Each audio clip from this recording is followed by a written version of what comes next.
श्री स्वामी समर्थ. अध्याय 3. अक्कलकोट नगरीत श्री स्वामी समर्थांचे वास्तव्य झाले आणि हळूहळू त्यांच्या दिव्य लीलांची चर्चा दूरदूरपर्यंत पसरू लागली.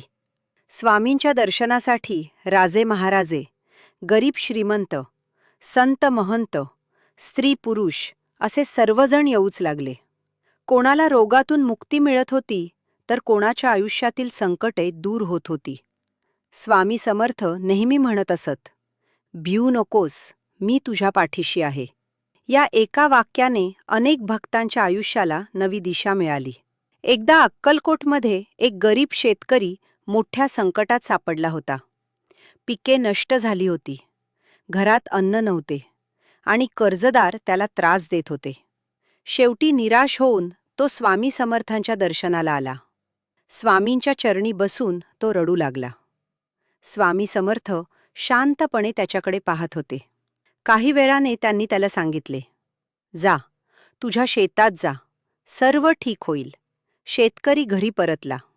दुसऱ्या दिवशी जेव्हा तो शेतात गेला तेव्हा त्याला आश्चर्याचा धक्का बसला.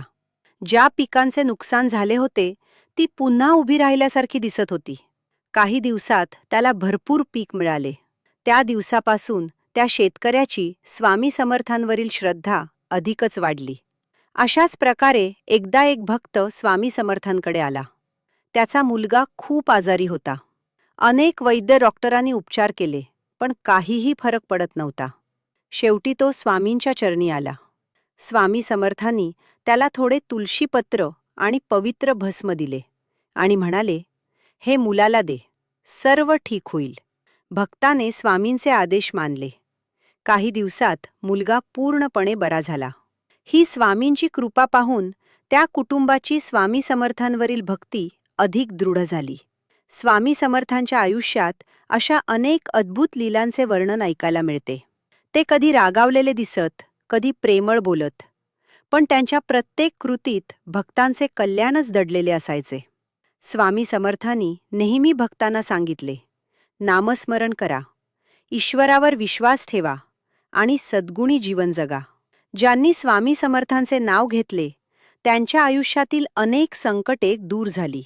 त्यामुळे आजही लाखो भक्त श्रद्धेने म्हणतात, श्री स्वामी समर्थ, श्री स्वामी समर्थ, श्री स्वामी समर्थ.